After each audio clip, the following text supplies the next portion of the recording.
Përshëndetje, mirë se erdhët në përballjen në telegrafi.com. Unë jam Muhamet Harullahu. 25 vjet nga çlirimi i Kosovës, ku jemi sot, cila është Kosova sot e cila ishte dikur. A ka mundur shoqëria dhe Kosova të bëjë më shumë gjatë këtyre 25 viteve, apo ne duhet ende të fokusohemi dhe të punojmë më shumë për një të ardhme më të mirë? Ku është dialogu Kosovë-Serbi dhe çfarë po ndodh me antarësimet e Kosovës në organizatat ndërkombëtare? Gjithashtu, çfarë ndodhi me Këshillin e Evropës dhe antarësimin final të Kosovës në këtë institucion të rëndësishëm ndërkombëtar? Çfarë po ndodh në relacionet e mekanizmave të shtetit Kosovës, sa i përket koordinimit dhe bashkëpunimit ndërmjet qeverisë, presidencës dhe institucionet kuvendit Kosovës? A ka me dyshje për përplasje, a ka pakënaqësi brenda këtyre institucioneve dhe a do të kemi zgjedhje të reja apo jo, dhe ku është lista guxon në këtë situatë? Do të flasim me zëvendës kryeministren e Republikës Kosovës, zonjën Donika Gërvalla Shfarc, njëherë ministre jashtme. Ministre, mirë se po takohemi. Mirë se ju gjej. Nga mirë që po takohemi në intervistë, na ka rënë të takojmë në disa takime të cilat ju i mani të rregullta me media dhe me gazetarë në Kosovë për shumë çështjet që kanë të bëjnë me relacionin politikës brendshme, por edhe të jashtme. Intervistën natyrisht po e nisim me atë sepse jemi në 25 vjetorin e çlirimit të Kosovës. Ne patëm dje disa aktivitete të cilat po vazhdojnë edhe sot, edhe nesër. Patëm disa vizita të rëndësishme në Kosovë të dy ish kryeministrave, zoti Tony Blair nga Britania e Madhe, gjithashtu nga Italia, kishim kryeministrin shqiptar Edi Rama. Do të ketë vizita tjera gjithashtu edhe sot edhe nesër gjatë këtyre ditëve. Cili është vlerësimi juaj parë 25 vjet, ministre? Ku është Kosova? 25 vjet, nganjëherë harrojmë që është një çerek shekulli. Pra është një kohë goxha e gjatë që nga çlirimi i vendit tonë, i cili e ka përmbyll një etapë të dhimbshme të historisë tonë. Në vazhdimsi, shqiptarët në Ballkan, po sidomos ne në Kosovë, jemi përpjekur të çlirohemi nga pushtimi huaj, edhe ky pushtimi huaj ka marrë fund në Kosovë në vitin 1999. Është krejtësisht normale që mbas një periudhe të tillë, e cila përfundoi me një luftë gjenocidale të Serbisë në Kosovë, të ketë hapa të vështirë në rindërtim të vendit, në ngritje të strukturave shtetërore, në ngritje të demokracisë. Mendoj që 25 vjet më pas, ne me shumë krenari mund shohim prapa në etapën e një çerek shekulli e cila i ka shërbyer ndërtimit të shtetit Kosovës. Sot shteti Kosovës nuk është një prej shteteve të Ballkanit Perëndimor, por është shteti i cili prin në shumë fusha, dhe sidomos në fusha që kanë të bëjnë me standardet të demokracisë, që kanë të bëjnë me sundimin e ligjit, por po të shihni statistikat, Kosova ka jo vetëm qytetarët më të rinj të rajonit, por i ka edhe qytetarët më optimist të rajonit. Kjo tregon se sa e madhe është qëndrueshmëria edhe vendosmëria e qytetarëve të këtij vendi për ta çuar fatin e vendit, por njëkohësisht edhe fatin e tyre personal përpara. Pra, në ditët si kjo, në cilën po bisedojmë, në prag të 25 vjetorit çlirimit, krenaria për arritjet e një çerek shekulli është ndjenja e cila mbizotron tek unë. 25 vjet kanë shku shumë shpejt realisht, duke përfshirë edhe unë kam qenë shumë i ri atë kohë, kanë ndryshuar shumë zhvillime, shumë rrethana, jeta politike, zhvillime të ndryshme gjatë kësaj periudhe. Ju e përmendët që Kosova përfundimisht u çlirua në vitin 1999 dhe aty pajtohen plotësisht. Megjithatë, gjatë kësaj periudhe kemi pasur edhe në aspektin e sigurisë çështje të cilat jemi ballafaqur. E fundit ishte ajo që ndodhi në shtatorin e vitit kaluar në Banjsk, një tentim sulm, një tentim agresion ndaj Serbisë të organizuar ndaj Kosovës nga Serbia, sepse aty ishin njerëz të cilët Serbia nuk po thotë që ata na përfaqësojnë neve në këtë situatë, dhe situata vazhdon të jetë e breshtë. Domethënë, megjithatë, për cilat folet jo deri tash. Po kjo është pikërisht mrekullia e këtij vendi, që qytetarët e këtij vendi asnjëherë nuk e humbasin besimin në shtetin e tyre, me gjithë sfidat e mëdha që kemi, jo vetëm të sigurisë. Përgjatë këtij çerekshekulli ne na kanë shoqëruar shumë dukuri, të cilat është dashur të tejkalohen. Prandaj edhe sulmi në Banjsk, i cili ishte një akt i hapur i agresionit kundër Republikës Kosovës nga ana e Serbisë, ishte një sulm kundër jo vetëm institucioneve, por edhe territorit tonë.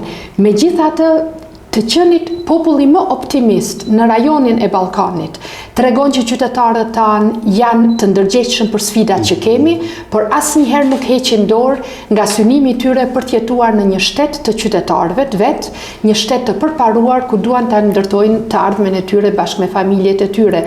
Asnjëherë nuk duhet të harrojmë që duhet jemi syçel në çdo moment, jo vetëm institucionet, por edhe qytetarët, sepse fqinji ynë verior, edhe 25 vjet pas luftës, nuk ka hequr dorë nga synimet e tij hegemoniste, jo vetëm ndaj Republikës Kosovës, po siç po shohim edhe ndaj fqinjve të tjerë të Serbisë.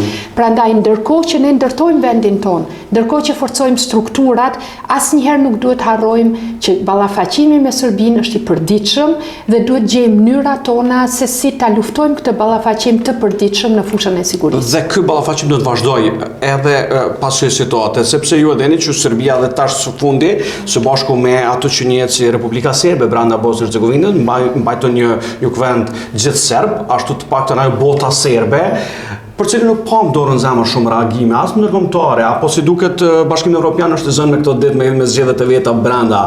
Është shqetësuese kjo çfarë ndodhi në këtë periudhë sa i përket thirrjes, natyrisht aty është edhe Kosova, sepse Serbia nuk e njeh shtetin e Kosovës, e llogarit madje Kosovën pjesë të saj.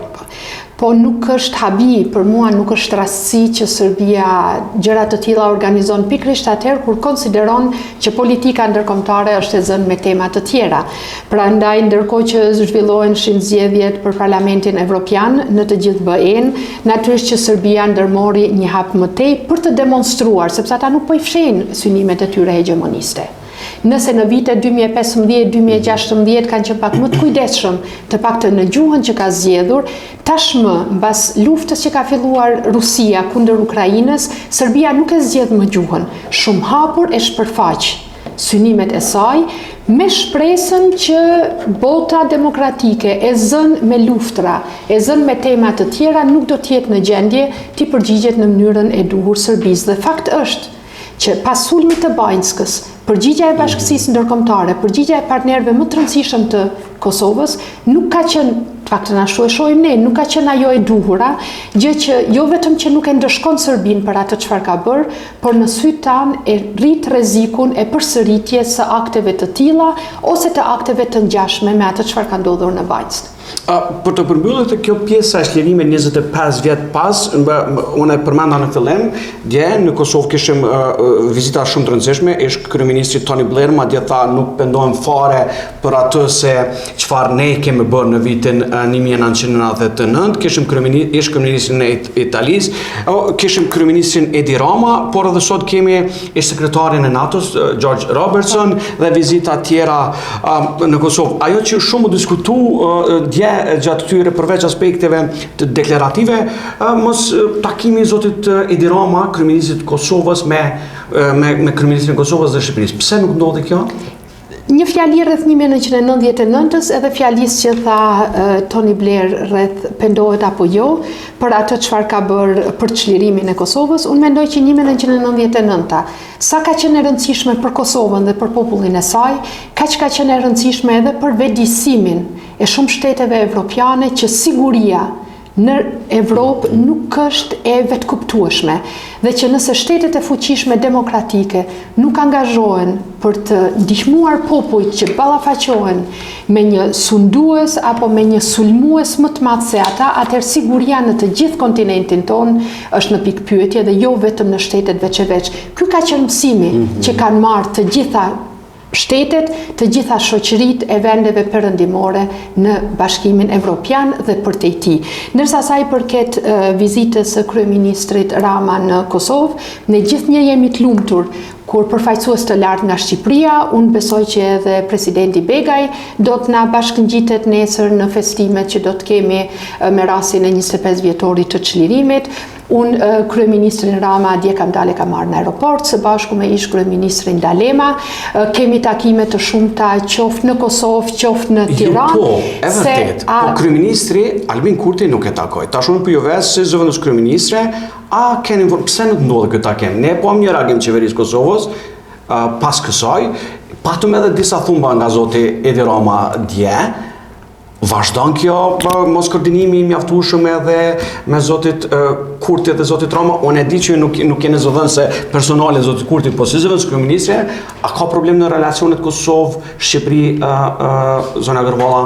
Për mua është shumë e rëndësishme që marrëdhëniet mes Shqipërisë dhe Kosovës asnjëherë nuk kanë qenë kaq përmbajtësore dhe kaq të forta sa që janë në këtë moment. Kjo është ajo që është kryesorja për ne në Kosovë edhe për ata në Shqipëri. Ne shihni qytetar ku nuk takohet kryeministri i Shqipërisë, i cili vjen në Kosovë dhe nuk takohet me kryeministrin e Kosovës Albin Kurti. Nuk e shoh unë, e tregojnë shifrat. Unë po flas ju isheni kështu, po qytetari po pyet pse s'ka pas takim. Unë nuk mund të jem zëdhënëse qytetarëve, mirë po nuk besoj që as ju mund të jeni zëdhënësi qytetarëve. Unë besoj që qytetari arrin të bëjë shumë qartë dallimin mes takimeve individuale edhe marrëdhënieve shumë të forta dhe shumë përmbajtësore mes të shteteve.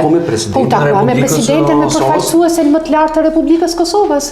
Ku mund të shkoj përtej takimit me presidentin e Republikës Kosovës? Po kryeministri duhet të takojë fillimisht me kryeministrin, po besoj, në nivelin protokollar.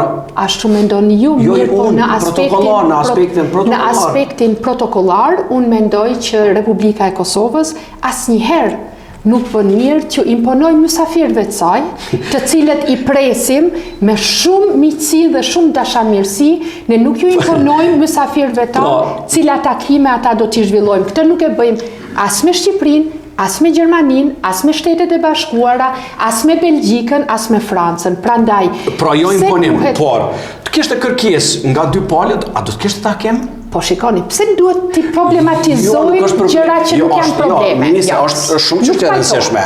E qartë, mirë po, publiku do në përgjigjes, pse po shkoj për te kësaj, sepse ne jemi të folmi në rrethana geopolitike, geostrategjike shumë të rëndësishme. Kosova ka nevojë për mbështetjen e Shqipërisë në të gjitha relacionet, në politikën e jashtme, për lobime, për antarësim, të jetë zëri i Kosovës aty ku nuk mund të jetë zëri i Kosovës në ato institucione. Keni ju dyshim që ekziston kjo përkrahje? Me këto që apo do të po realisht. Nuk kam dyshim që përkrahja e Republikës së Shqipërisë në skenën ndërkombëtare. Aty s'ka dyshim, sepse unë mendoj që Shqipëria po e përkrah. Mirë, po këto relacione, këto fërkime politike po ndikojnë, unë mendoj. A dini si e shoh këtë?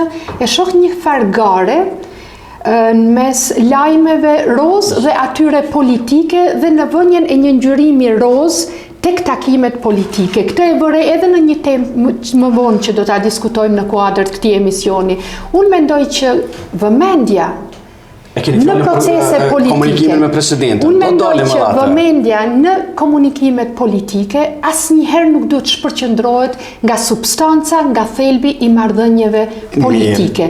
Përtej takimeve individuale, buzëqeshjeve, rrahjeve të shpatullave etj. Po veç, zoti Rama shpesh herë nuk është pajtuar me politikën e institucionet të Republikës Kosovës, qeverisë, ministrisë, edhe ku ju edhe ishni, në relacion me dialogon, në relacion me partnerët ndërkombëtar.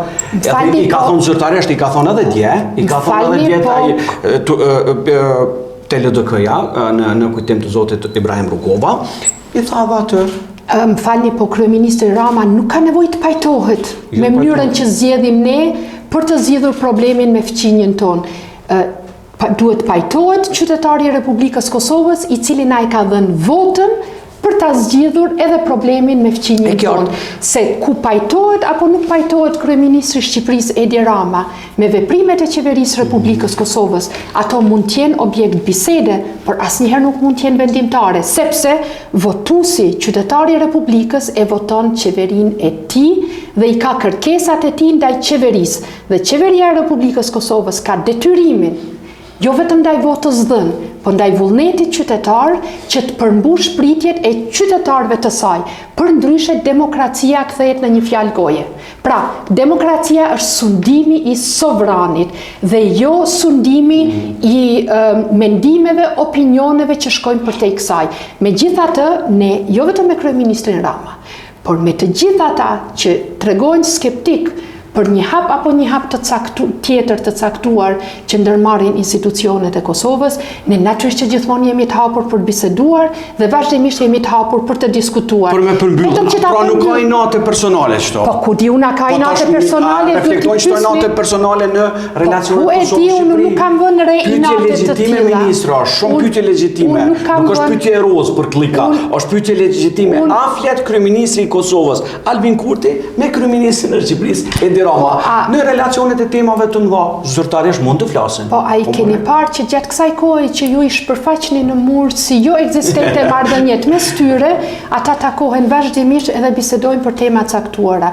Për gjëra të tilla individuale duhet i pyesni personat në fjalë se sinqerisht e imja është çfarë unë konstatoj dhe atë e them me shumë sinqeritet, është që në marrëdhëniet mes Shqipërisë dhe Kosovës, në aspektin përmbajtësor, flas për marrëveshje, flas për zbatim, jo vetëm për fjalë, llafologji, për gjeste të bukura, po flas për zbatim marrëveshjesh, për bashkëpunim të mirëfillt. Dhe them me shumë përgjegjësi, kur mes Republikës Shqipërisë dhe Republikës Kosovës marrëdhëniet nuk kanë qenë jo vetëm kaq të forta, por edhe kaq të suksesshme dhe përmbajtësore. Asnjëherë, përpara kemi folur shumë se si duam t'i forcojmë marrëdhëniet me Shqipërinë. Në 3 vitet e fundit kemi punuar shumë që ato t'i vëmë në jetë. Ky mendoj unë që është dallimi. Po kalojmë nga momenti i shlirimit të çështja që ishte u lidh me zotin Edi Rama, pasi që ishte vizita e tij këtu dhe u diskutua shumë dhe unë kisha nevojë një qartësim, një mendim tuaj, një deklaratë tuaj. Lejoni vetëm edhe një gjë rreth kësaj, jo shumë larg është koha kur përgjigjen për pyetje të tilla detyrohesha ta jepja në marrëdhëniet mes presidentes Osmani edhe kryeministrit Rama. Nuk e dia ju kujtohet. Me të njëjtën energji që kemi zhvilluar. Tash po ju pyesin për mrena, tash po ju pyesin si ka raporte zoni Osmani me zotin Kurti, gjithashtu me zotin Rama. Vetëm pak, por dua të them, domethënë nganjëherë unë e kuptoj që ekziston detyrimi i gazetarisë që të trajtoj tema të caktuara dhe ato të trajtoj me shumë energji. Mirë po, duhet edhe t'jemi vetë kritik kur shohim që ndërtohen teza, si që ishte ndërtuar teza mes presidentes Osmani edhe kryeministrit Rama, dhe ato bie në ujë po ashtu në të njëjtën formë si që janë ndërtuar. Situatën e fundit nuk mund të generalizoj të gjithë gazetarët se nuk janë përfaqësuesi i mediave të Kosovës, por pyetja është legjitime prej asaj që ndodhet dje dhe në vazhdimsi. Te politika e jashtme për me përmbyll 25 vjet, ajo që është shumë kosh e diskuton në Kosovë është te rrumbullaksimi i subjektivitetit ndërkombëtar të Kosovës gjatë kësaj periudhe. 25 vjet Kosova është antarësuar në shumë institucione ndërkombëtare, por vazhdon të ketë probleme si kjo e fundit që kishte te antarësimi momenti fundit në Këshillin e Evropës. Çka ndodh tash e tutje me çështjen, sepse është politike jashtme edhe këta 6 muaj të ardhshëm që na kanë mbetë, mund të ketë një ripozicionim sa i përket prap kërkesës për të shku për votim te Këshilli i Ministrave? Unë mendoj që çështja e votimit, pra e thirrjes së një seance të jashtëzakonshme për të votuar për antarësimin e Kosovës, gjithmonë është prezente si mundësi.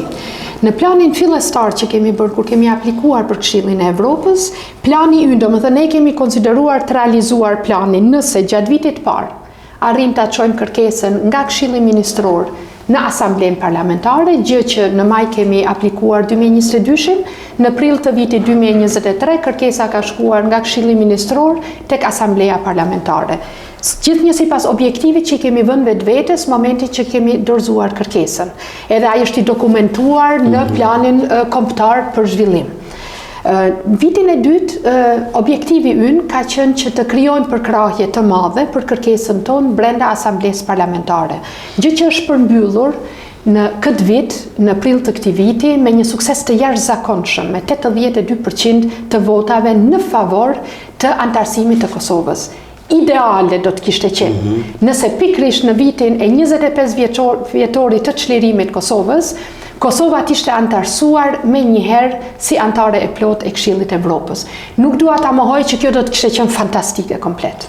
Mirë po, Nuk ndodhe. në planin tonë, gjithçka që ndodh para majit të vitit të ardhshëm është brenda kornizave kohore, të cilat i shohim si objektive për antarësimin tonë. Shumë kush në Kosovë, kritikët, partitë opozitare, i keni dëgjuar dhe me shumë vëmendje, lëvizjen tuaj të Ministrisë Punëve të Jashtme, tuajnë personale për të dërguar draftin e fesit në Këshill të Evropës një ditë ose dy para takimit e kanë quajtur si dështim dhe politikë jo të mirë të Kosovës. A ka dështu Kosova dhe politika e jashtme me këtë veprim në moment fundit? Asnjëherë ne nuk kemi ofruar që draftin e fesit ta çojmë në gjykatë kushtetuese.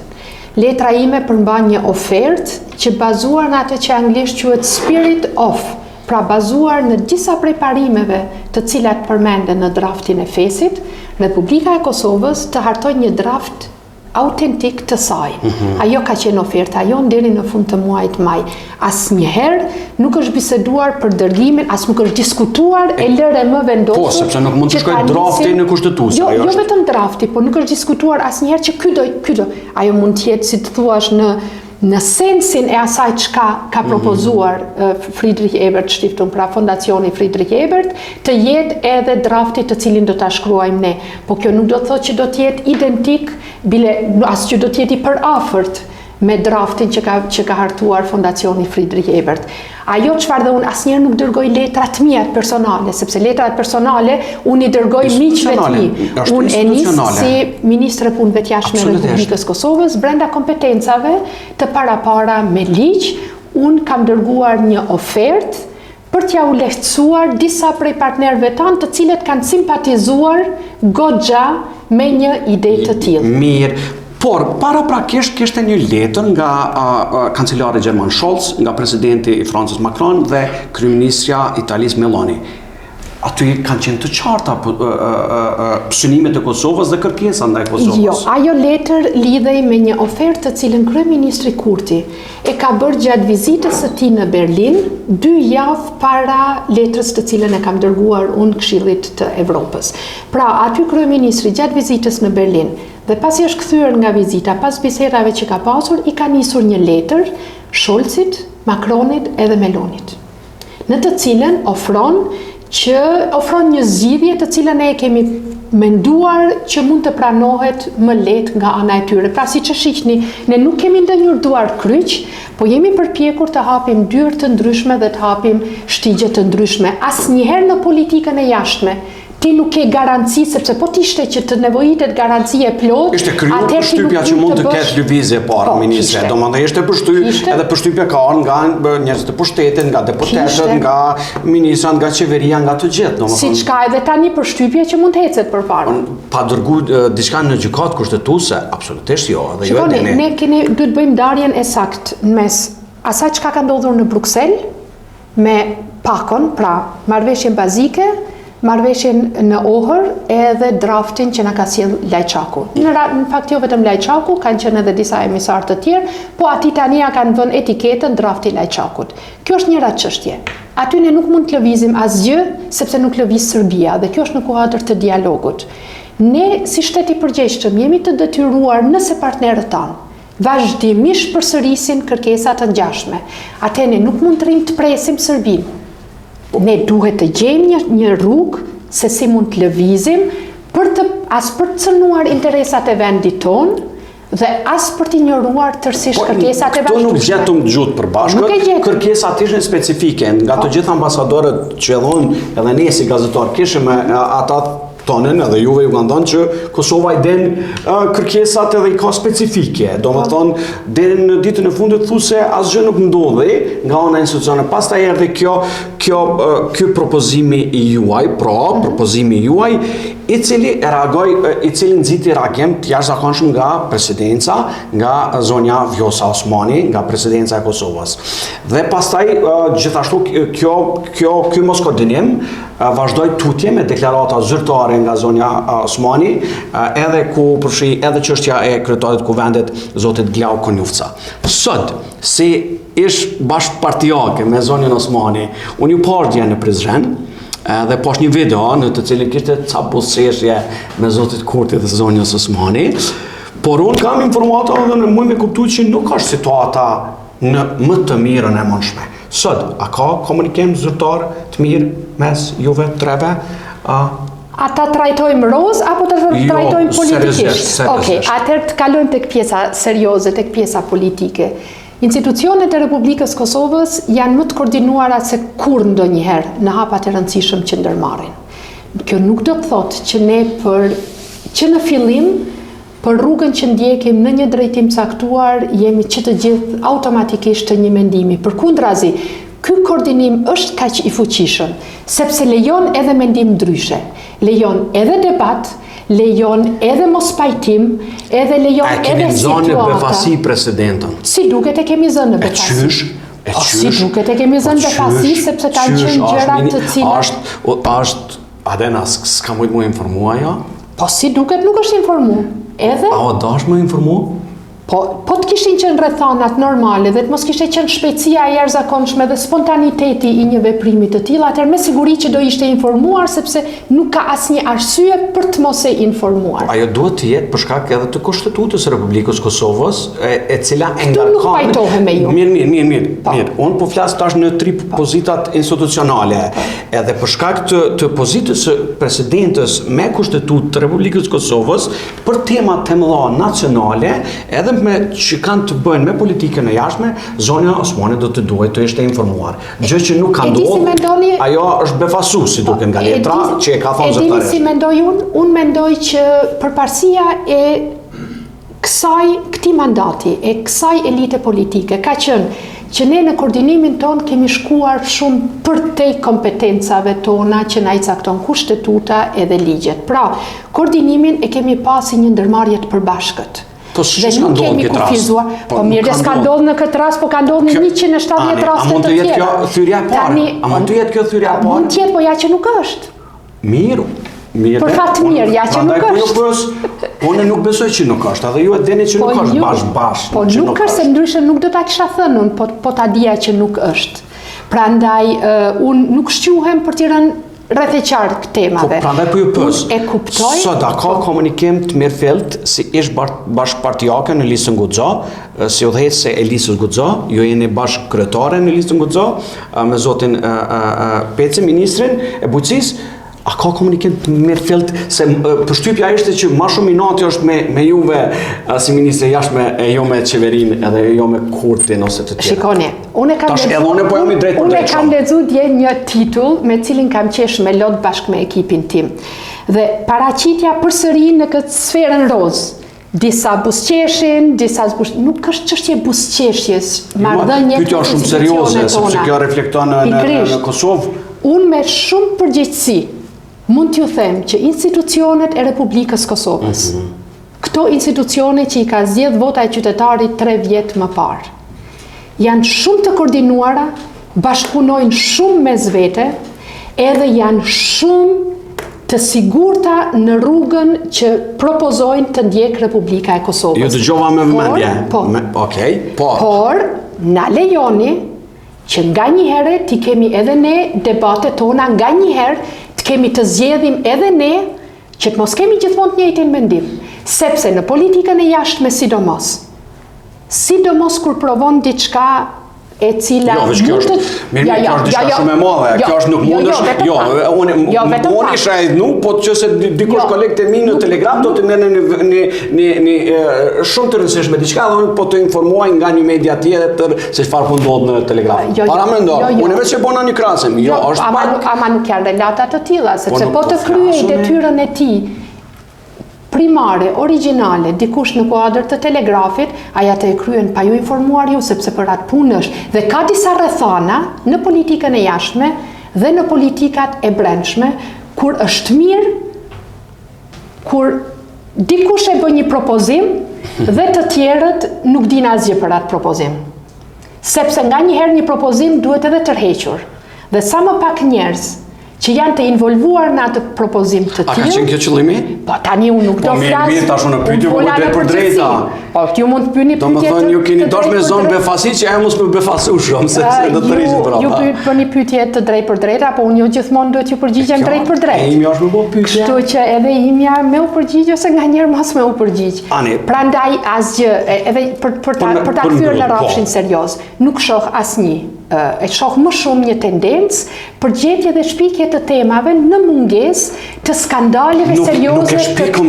Nuk e shpjekom ne, ato e bët jo ministre. Jo. Qepse, po jo, sepse doli presidenca reagoi. Po jo se presidenca reagoi, ishte reagimi befasishëm. Po pse nuk ka të drejtë presidenca të reagojë nganjëherë lidhur me temën? Shumë mirë që ka reagu, edhe shumë mirë që ka mos pajtime, sepse demokraci, nëse pajtohemi ne të gjithë, atëherë nuk është gjithashtu mirë. Çështja parimore edhe pyetjes është a ka çështje personale, paknatësi të koordinimit mes institucioneve të Republikës Kosovës, të cilat do t'i bënë dëm Kosovës. Kjo është thelbi i kësaj. Nuk ka. Kjo është thelbi. Këto ne po du përgjigje. Ta them edhe një herë pak më ndryshe. Në Republikën e Kosovës, Presidenti Osmani shpesh ka qenë temë e debateve në mbrëmje, të analizve, me atë që asnjëherë nuk po ka mendim të vetin, gjithkund veç notere Albin Kurtit, veç po ja qet vulën e tjerë e tjerë. Domethënë, Presidenti Osmani ka këto që lëviz, prap se prap keq. Nëse del me një mendim të saj, i cili nuk përputhet me një hap të caktuar që kemi ndërmarrë si qeveri, atëherë u bë katastrofa sepse presidenti Osmani pas ka një mendim ndryshe. Nëse gjithmonë gjërat i bisedojnë brenda dhe presidenti Osmani asnjëherë nuk del të thotë po edhe ky hap që e ka marrë qeveria ka qenë ideja ime fillestare, edhe atëherë nuk është në rregull. Prandaj ne pak edhe duhet ta masim pak edhe pulsin ton. Apo dojmë që institucionet tona me qenë institucione secili i pavarur, por unike në vendimet e rëndësishme që merren për vendin, apo po dojmë që ne të gjitha çështjet me i bë jashtë juve gazetarëve, edhe në fund me ardh gjithmonë edhe mja u gazetar, po këtë lajm nuk e krijuam ne. Po jo, lajmin e krijuar, lajmin e krijuar juve. Po pastaj ne kemi për detyrë për të shoshitur çështjen për të bërë pyetje, pastaj varet ka presidentja e dha një mendim. Nuk ka pyetje të keqe. Presidentja, natyrisht presidentja e dha një mendim të saj. Dhe mendimi i saj u kthye në përpjekjen për krijimin e një opinioni që s'ka më bashkëpunim. Jo, ajo foli zyrtarisht vetë, tha unë telefonin e kom pas afër 24 orë, edhe kanë mundë. Natyrisht, po natyrisht që kemi mujtë edhe me lajmëru. Po, kemi mujtë, po që se kemi lajmëru, edhe nuk është gabimi i parë që unë personalisht ose dikush tjetër e bën për gjatë këtyre 3 viteve. Mes është shoshitur? Po ju ai përmendet vetë. Nuk e pamjet, ato pamje ishin ndoshta pak festive, mund të themi. Po tani kur po busqeshim, po i kemi festive. Kur po mrolemi, pi kemi kështu, prandaj unë do ta trajtoja këtë në mënyrë shumë parimore. Edhe nuk do të hezitoja të shpreh lumturinë time që institucionet e Republikës Kosovës janë shumë serioze në detyrën dhe përgjegjësinë që e kanë, dhe për shkak të seriozitetit që kanë në punën e tyre, nganjëherë jo vetëm që te i kalojnë disa paknaqësi që na lindin rrugës, ju nuk mund ta imagjinoni sa paknaqësi kam shprehur unë për gjatë 3 viteve të kaluara. Nganjëherë kam shpreh edhe me ekipin tim, nganjëherë edhe me ndonjë koleg tuaj. Vetëm se kjo doli publike, po kjo është më e madhe, në rregull. 2-3 çështjet e di për shkak të kohës që e kemi në dispozicion, por na shkon shumë koha, shumë tema të cilat i diskutuam, nuk po duam u kthym brapa te disa prej tyre. Por janë 2-3 të fundit që po duam i ngritë, ndoshta me pyetje më të shkurta, me përgjigje gjithashtu më të shkurta. E para ka të bëjë me këto të fundit, me politikën e jashtme, me antarësimin në Këshillin e Evropës, e thash kritikët, opozita madje, shumë zëshëm po thotë është dështim, politika e jashtme e Kosovës gjatë këtyre 3 viteve ka dështuar, jo e thunit kundërtën, tash a ka dështu politika e jashtme e Kosovës gjatë këtyre 3 viteve, për shkak që nuk ka asnjë njohje, nuk ka asnjë le të themi antarësim në një institucion shumë të rëndësishëm, nuk po flas për organizata që janë të gjitha të rëndësishme, por që janë me karakter më të vogël edhe me peshë më të vogël. Si i përgjigjen e këtyre kritikave? Po tani opozita këtë punë ka që duhet kritikoj dhe në ekipin tim ekziston fjalia që atë javë që dikush nuk e kërkon dorëheqjen time, ajo javë ka qenë tërësisht e pasuksesshme nga ana jonë sepse nuk pas kemi bërë asgjë për të zgjuar nga gjumi ata që duan të na shohin me sy kritik. Kështu që unë mendoj që kjo është detyra primare e opozitës që të kritikoj madje edhe atëherë kur bëjnë mirë, se lërë më atëherë kur nuk kemi bërë mirë. Ata po s'ka asnjë njohje, kjo është e vërtetë. Nuk ka asnjë njohje, po ka kohë që nuk ka njohje. Pse nuk ka njohje? Palestina u njoh tash së fundi, juve pa zhvillimin çfarë ndorën, Palestina morë. Nuk do doja që të krahasohemi me Palestinën, sepse po ta marrim cilësinë e njohjeve që ka Kosova, dallon shumë nga cilësia e njohjeve që ka Palestina. Prandaj nuk duhet të krahasonim dy çështje që janë tërësisht. Pra ju nuk e quheni dështim politikën e jashtme gjatë këtyre triveteve. Nuk janë njohjet e reja, ajo njësia matëse për suksesin apo dështimin e politikës jashtme. Çfarë është shumë e rëndësishme për Kosovën. Shumë. Që shkon përtej njohjeve të mirëfillta. Janë marrëdhëniet tona me 5 shtetet e BE-s, respektivisht me 4 shtetet e NATO-s, të cilat janë anëtare të NATO-s, respektivisht të BE-s. Ato janë shumë të rëndësishme sepse ato shkojnë përtej çështjes së numrit të njohjeve që ka Kosova. Kosova e ka arritur atë numrin e njohjeve që i nevojitet për të pasur një pozicion kredibil. Mirë, po fakti që ende nuk i kemi njohjet nga 4 vendet e NATO-s, neve na përballë me sfida serioze. Kjo nuk është një temë të cilën ne mund ta zgjidhim vetëm vetë. Aty nevojitet një përpjekje e përbashkët e jona dhe e partnerëve dhe garantuesve të pavarësisë dhe sigurisë së Kosovës. Aty çdo minutë që investojmë në marrëdhëniet me këto shtete është një minutë i vlefshëm sepse duhet të gjejmë një zgjidhje me ta. Qoftë edhe nëse nuk është njohja, të paktën duhet të arrijmë një nivel të marrëdhënieve me këto shtete, të cilat do t'ja mundsonin atyre shteteve tolerimin e antarësimit të Kosovës në NATO apo në BE. Kjo është temë shumë e rëndësishme dhe aty ju jap shumë të drejtë. Në këtë aspekt nuk kemi pasur sukses. Kemi përmirësuar marrëdhëniet me ta në spektrin politik, kemi forcuar marrëdhëniet qoftë në fushë të ekonomisë, qoftë të arsimit, shëndetësi dhe tjera, por hapat politik, aty do veçoja vetëm Greqinë, me cilën edhe politikisht, juve ju kujtohet, unë kam qenë Greqi, kam pasur një vizitë zyrtare, siç e kam pasur në të gjitha shtetet e tjera të Bashkimit Evropian. Po në këtë fushë duhet jemi më këmbgulës edhe duhet jemi edhe më kreativ për gjetur mënyra se si ti përmirësojmë këto marrëdhënie. A mund të ndikojnë zgjedhjet e fundit në Bashkimin Evropian, kryesisht ato konstelacione që ndodhen në Parlamentin Evropian, do të ketë komisioner të ri, do të ketë njerëz të ri që do të vinë në le të themi në avancimin e Kosovës në këto institucione, në këto antarësime? Unë mendoj që këto zgjedhje në BE nuk do të jenë vendimtare për një ndrim të kursit brenda BE-s, sepse rezultatet tregojnë që megjithatë forcat demokratike në BE i kanë fituar këto zgjedhje. Dhe përkraja e Parlamentit Evropian për Kosovën që para lufte ka qenë gjithmonë ka një traditë të përkrahjes fuqishme për Kosovën.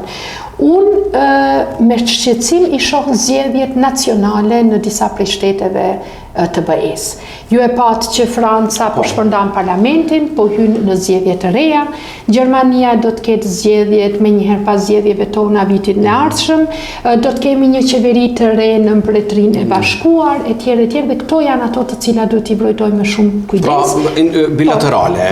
Dhe prandaj ne edhe jemi kujdesur gjatë këtyre 3 viteve që marrëdhëniet me shtetet mos i kemi vetëm në rrafshin qeveri, po t'jemi edhe domethënë të forcojmë bashkëpunimin ton edhe në Evropë, edhe në Shtetet e Bashkuara të Amerikës me të dyja palët, pra edhe me ata që janë sot në opozitë dhe mund të vinë nesër në pushtet, por edhe me ata që janë sot në pushtet dhe nesër mund të jenë në opozitë. Shumë e rëndësishme sepse Kosova ka një fat në pjesën më të madhe të shteteve perëndimore. Kosova e ka përkrahjen e të dy kampeve dhe prandaj duhen forcuar marrëdhëniet. Për fond, përmendëm zgjedhjet në Bashkimin Evropian, edhe në shtete individuale që do të vinë, do të vinë zgjedhjet në nëntor në Shtetet e Bashkuara të Amerikës që janë gjithashtu po ashtu tepër të rëndësishme jo vetëm për Kosovën, por edhe për Evropën. Kur do shkojmë në zgjedhje dhe cili do të jetë le të themi pozicionimi i listës Guxha si bashkëkryetare, ka pas disa data të cilat nuk u pajtuan në fund, le të themi, për shkuar në zgjedhje më të shpejta gjatë kësaj periudhe, tash nuk po flitet shumë për zgjedhjen në Kosovë. Është lista Guxo e gatshme për zgjedhje dhe ku është lista Guxo vetën në të ardhmen? Ne me kryeministrin Kurti para se të fillonin bisedat me opozitën rreth mundësimit të zgjedhjeve të reja, e kemi pasur këtë bisedë dhe edhe ne edhe partia Vetëvendosje, Lëvizja Vetëvendosje jemi të gatshëm për zgjedhje në çdo moment që opozita është e gatshme për të shpërndar kuvendin. Pra, kjo është njëra çështje. Megjithatë, unë mendoj që edhe zgjedhjet më të hershme, por edhe zgjedhjet e rregullta, të dyja i kanë anë të veta pozitive dhe negative. Mendoj që të kemi për herë të parë një qeveri e cila e përmbyll mandatin e plot, është një sinjal i fort i stabilitetit politik të këtij vendi. Prandaj edhe ai është një mesazh i fuqishëm, edhe brenda Kosovës, por edhe jashtë Kosovës. Megjithatë, partia Guxo është gati për zgjedhje. Dhe a do të jeni bashkë me Lëvizjen Ajo është një çështje të cilën strukturat e të dy partive do ta vendosin në momentet që do të ketë nevojë. Të dyja opsionet janë të hapura. Ne jemi duke punuar për të dyja opsionet, si për forcimin e strukturave të partisë nëse shkojmë në zgjedhje veç, si për bashkëpunimin me Vetëvendosjen nëse vendosim të përsërisim atë çfarë kemi bërë 3 vjet më parë. Po kjo është një temë e cila sot nuk shtrohet fare. Kjo është një temë cilën do ta shtrojmë atëherë kur do të dimë se kur do shkojmë në zgjedhje. Po besoj që shumë shpejt do të jemi ashtu vetë zgjedhor për shkak që definitivisht po, edhe nëse s'mon tetor do të mon në shkurt, nëse mon në shkurt do të mon në janar. Është faza finale tani, jam shumë e lumtur që mbas si të përfundoj vera, mbasi të përcjellim edhe mërgatën, për shkak se ne si Ministri e Jashtme dhe Diasporës kemi mërgatën gjatë verës këtu, pasi të përcjellim ata, atëherë më në fund, mbasi kemi punuar shumë. Do të mund t'i ktheheni partive tuaj. Mbasi kemi punuar shumë, do të kemi mundësi t'i paraqesim jo vetëm votuesve tanë, po gjithë qytetarëve të Kosovës, edhe sukseset që i kemi pasur gjatë këtyre pak më shumë se 3 vjetëve, sepse në vazhdimsi jemi shquar për punë, po jemi kritikuar që s'kemi qenë në gjendje të paraqesim sa duhet punët që kemi bërë dhe sukseset. Ose të tjerët po thonë po kanë çfarë me qit. Unë që e dija kemi çka me qit, unë më shumë pajtohem me këtë variantin që duke punu shumë, nuk i kemi kushtuar shumë rëndësi paraqitjes asaj, po unë mendoj që faza finale vjen pas verës. Pra atëherë do të jetë qartë. Shtohet intensiteti. Po, që vim në 6 muajt e fundit para zgjedhjeve të rregullta, edhe aty është e qartë që qeveria do duhet të tregojë për çka e ka marrë votën, edhe sa ka arritur ta arsyetoj votën. Zonja Donika Gërvalla Shfarc, faleminderit shumë për kohën. Faleminderit juve. Shikuesnderuar, ishim me zëvendës kryeministrën e Republikës Kosovës, ministrin e jashtme Donika Gërvalla Shfarc, me cilën diskutuam natyrisht për temën e 25 vitore të çlirimit të Kosovës, për temat aktuale, për pajtimet, mos pajtimet, koordinimet e koordinimet. Sido që të jetë, kjo është një intervistë ku shpresoj që biseduam për tema shumë të rëndësishme që kanë të bëjmë edhe për politikën e brendshme, por edhe të jashtme të Kosovës. Shihemi në intervista tjera të radhës.